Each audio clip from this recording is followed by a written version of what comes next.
Dang, Kenya, I don't even like you like that, but after this episode, I actually kind of feel bad for you.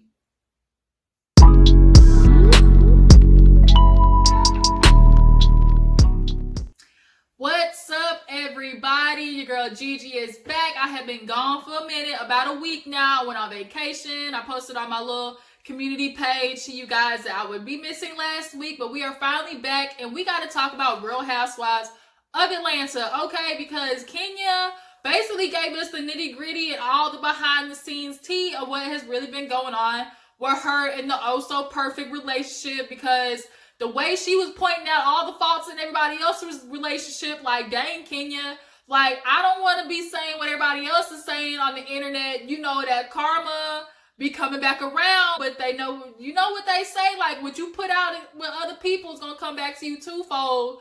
And bitch, that might be what is happening. Like, I just hate to say it. Like, I don't want to say your relationship being so shitty is like your karma, but I think just the pain that is coming from it, possibly, you know, the type of hurt that you are dealing with is the type of hurt that you gave other people. Half of the cast, if not all of the cast, you have personally went after. So what else do you expect life to have to offer for you? Like, I'm just not getting it. And now we all knew Marc was an asshole, but after last week, we really like saw it just like super magnified. How just, he's a douchebag, you guys. Like, he is horrible. He's the typical, you know, want to be alpha male, but don't know how to do it. So he feel like the best way he can be an alpha male is to diminish everybody else around him. Like, do Marc got family? Do he have older brothers? Because he looked like he got that older, like that little boy syndrome, like always being the young brother that got picked on type shit. Like, that's where Marc is kind of coming at right now. But nonetheless, we're going to talk about the whole episode, get into everything. I'm so glad that you guys waited for your girl. I appreciate the love and everything. I post down in the comments. And I'm ready to get back to it. I missed you guys, and I hope you guys miss me, okay? Now, if you miss me, you better hit that subscribe button. Hit that subscribe button right now, and then smash the like button as well. So let's get into the episode. So basically, we open up with all the headlines, right? Oh, Marc Daly, Kenya, split, divorce. Like, it's all going down. And, of course, we're seeing everybody's reaction to it. Eva's in the middle of her confessional, and she tells producers. Now, we see Nene and Marlo having their old moment, you know, talking about Kenya.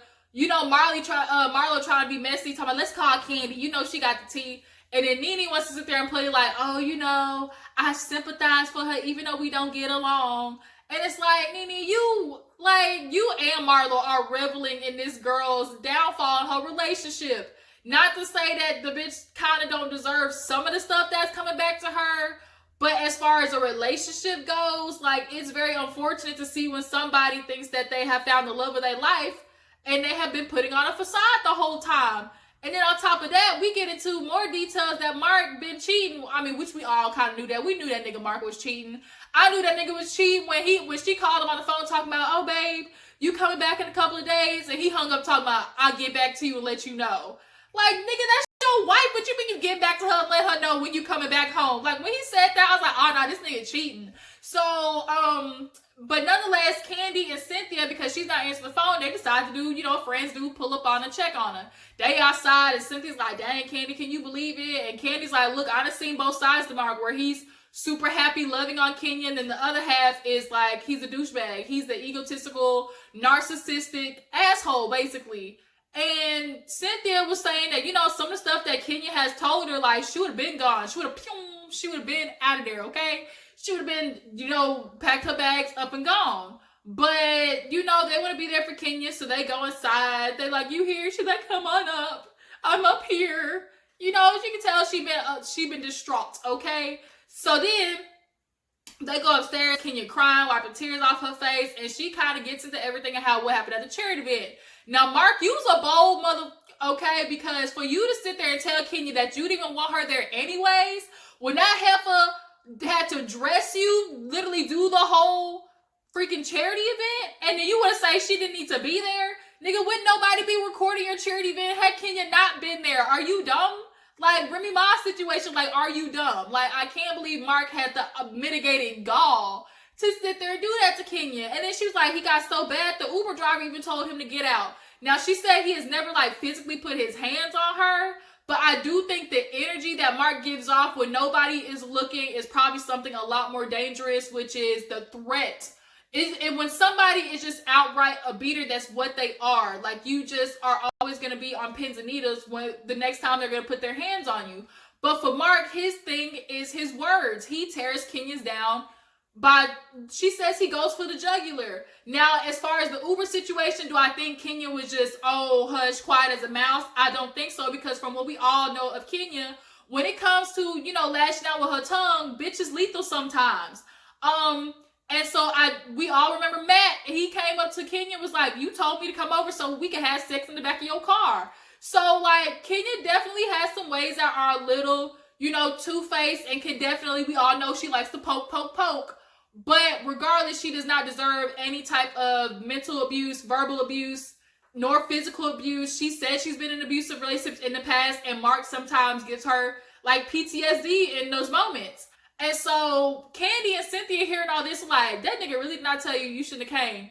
First of all, the event was garbage. It was like a great value, like, Family Dollar charity event. He wants to throw something together real fast and make him seem like he's doing something with his time, because obviously his restaurant is about to get shut down, because from what we hear, it's rats and roaches all up in that mug. So, he has to look for somebody to beat down to make himself feel better. It just is what it is. But then Kenya revealed, she had to do a call up on some bitch who was talking about, I still want the sex. Who wants sex? Who you been having sex with, Marc? That ain't your wife, Miss Kenya Moore Daly. So she's like, I called the bitch up. Like, she went to Detroit real fast. I called the bitch up. I told her, you better take me off speakerphone, because this is Mrs. Marc Daly. She said, now if you want to keep this going, try it if you want to. But best believe I know where you live, and bitch, I'll pull up. Bitch, we can knock if you buck. Okay? She said, if you want it, you can get it. Let me know. I like, Kenya was on it. Okay? So then, Cynthia and Kandi hearing that, like, about the other female. Now, I missed this part, but everybody was saying that she said one of the females, like this has been multiple occasions. But she said Marc had the nerve to get mad about it. Like, they got into a fight. What the hell we fighting over? Point blank period, nigga, you was wrong. Like, I bet he was one of those niggas who got mad that she go, how dare you call her? Why would you do something like that? That just screams Marc all over. Be in the wrong and still find a way to turn on Kenya, which she says he does. But at this point, she's just like, I don't want this for my baby, for her to see this. Like, I wanted a family and stuff. And we all know Kenya, being a foster kid, having her mom literally reject her on national TV. Like, the bitch is searching, okay? She's just searching for, like, just infinite love. And unfortunately, you be finding it in the wrong niggas, because you look past the red flags. Like, bitch, when them flags is, going up in the air, like, flag on the play, you better pay attention, or you end up in situations like this. You did it with Matt. Come to find out, he cuckoo cucaracha. He damn crazy, breaking security cameras in your garage windows and stuff.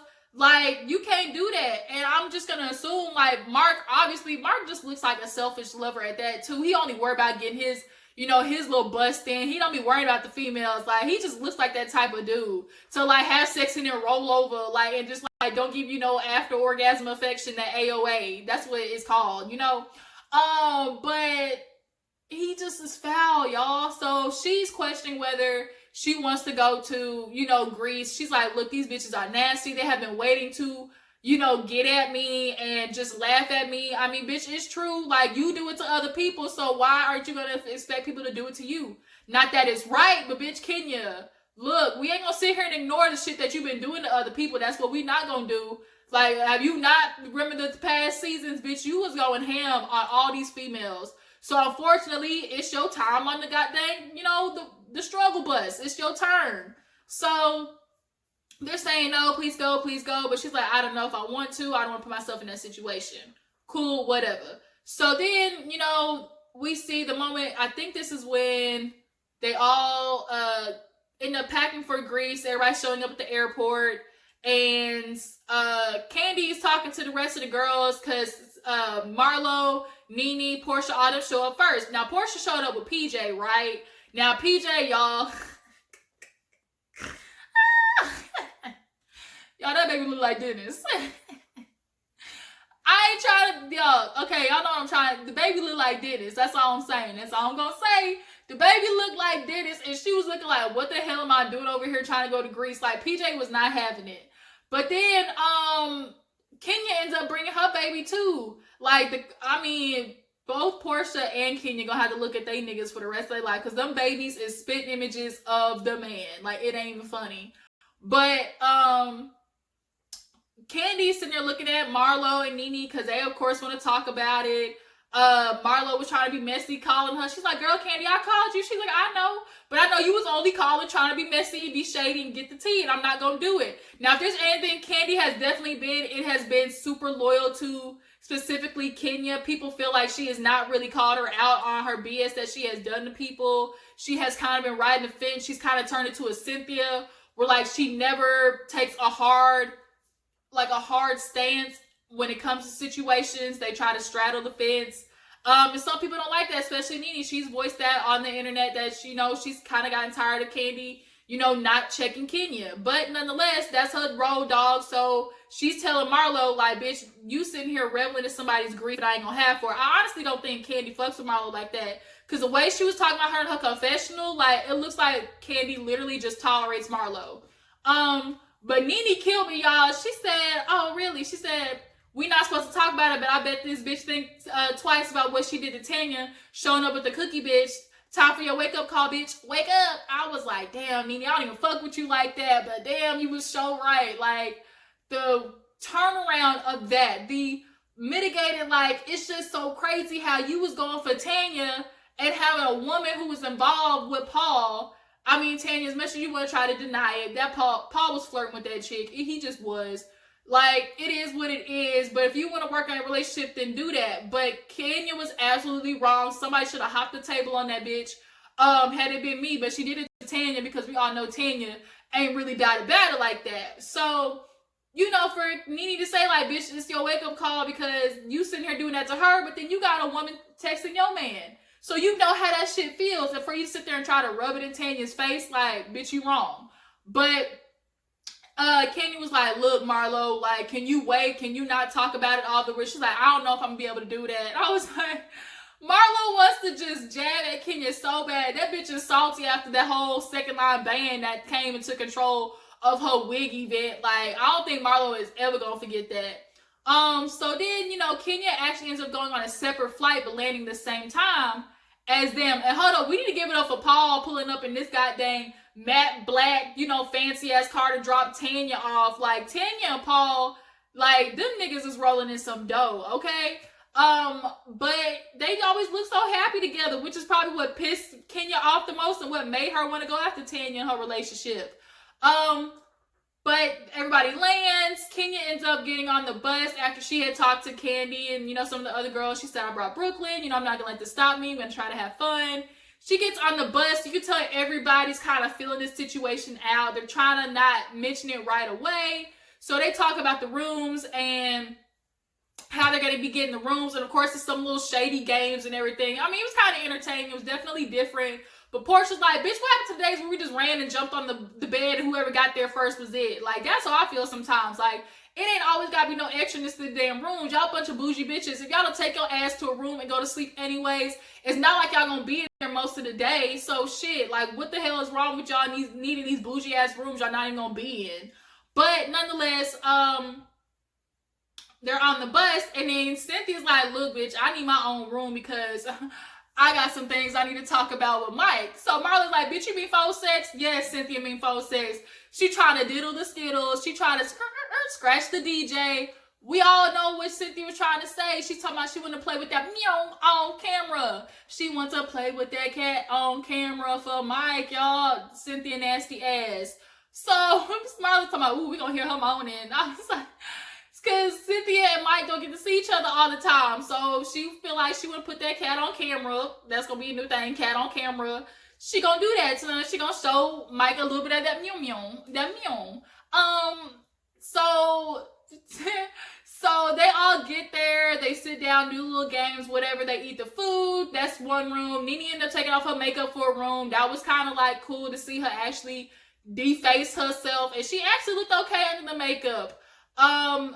Portia, fat ass, ran and jumped in the pool and then came back up and then plopped on there like a freaking beach whale.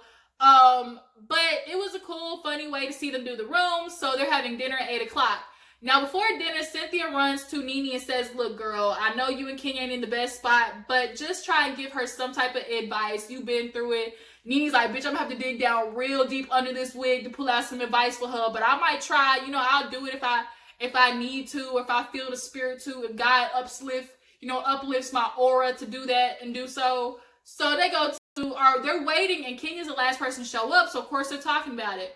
They ask Kandi, like, look, bitch, what's going on? And Kandi's like, look, y'all know she's going through some stuff, but, you know, it's not for me to say. Y'all will be able to talk about it one time, but, like, y'all need to quit. Y'all need to back up, especially Marlo, because Marlo is just waiting for the moment to tag Kenya's ass. She has been trying to be polite and wait to at least dinner to go after her, but had it been Marlo, like the true Marlo that she wanted to, she would have hit her ass up at the airport. Like, that's how Marlo has been waiting to get at Kenya. Kenya finally walks in, you know, had the coral dress on. They keep trying to compliment her. Oh, you look so good. You look so good. Nene's dress actually was cute. I'm actually gonna like Kenya. Nene. Your refrigerator body, you know, looks nice in the damn dress. Okay, you found something to fit your figure. Okay, but nonetheless, they all sit down and everything's cool. They're eating. Kandi got the role on the shop, but now instead of a lesbian sex scene, she is doing a male sex scene. Of course, Todd has to adjust to that. But it's gonna be definitely cool to see her on the shot. I love that show. And then finally, you know, the silence is broken by Nene being like, look, Kenya, we may not get along, but I just want you to know that I'm here for you. I would like to hear anything that you're going through, you know, and that's real. Like, for me, every time Nene says, and that's real, I just find it to be a whole bunch of bullshit. Like, I do. Now, Kenya was slow to accepting it. She was kind of like, yeah, you know, obviously I'm going through a lot of times. I didn't wish to be divorced. She starts crying. And then she threw like a slight at Nene, talking like, oh yeah, everybody thanks me. I really appreciate the checkup. You know, even you, Tanya, and Marlo. And then bitch completely skipped Nene. Now, Nene took it, you know, she took it on the chest. She let it slide. So then it kind of gets even more, you know, shady because she let that slide, and then Cynthia's like, okay, I'm gonna do the dishes. You ladies can come help me. But we're gonna leave, you know, Nene and Kenya the fellowship. And Nene's like, I'm here for the fellowship. And Kenya's like, no, I'm going to bed. She's like, no, I'm going to bed. So of course Nene takes that wrong, but Nene, what do you expect? You and this bitch do not get along. If I'm Kenya, I don't want your motherfucking advice either. Bitch, you been coming after me, calling my baby a whale and everything. You think I'm gonna take some advice from you? Chico, shh, trying to record. So then Kandi's like, Kenya, please just go along with it. Just go along. Talk to Nene. She really was being genuine. She takes the damn baklava out there, whatever it's called. And at this point, Nene don't want to hear it. She's like, bitch, nope, nope. The door is closed. The door is closed. And it's like, that right there goes to show you really weren't even genuine like that in the first place. The fact that it took only 2.5 milliseconds for you to flip your switch to not caring about it, like, it just, you were never genuine. If I'm Kenya, I don't want to talk to your ass either because you're not talking to me from a genuine place. Y'all bitches don't like each other, Nene. Quit being fake. Oh my gosh. So then, bitch, she killed me. She said, I'm going to bed. I'm going to talk to my husband, keep my marriage. She act like I'm the one that fucked her husband and stole her baby. I said, oh no, not the baby too. But that's what the episode is. It's like them two just going at it, and it's going to get worse from the preview. And we definitely gonna be tuned in for it, you guys. Tell me what you thought about the episode. I appreciate you guys for watching me and tuned into your girl. Don't forget to follow me on all my social medias. All the links will be in the description box. Donate to the Cash App if you want to. Donate $1, anything. If you feel like, you know, you enjoyed the video, I appreciate you guys for tuning in. I will catch you guys on the flip side. Deuces.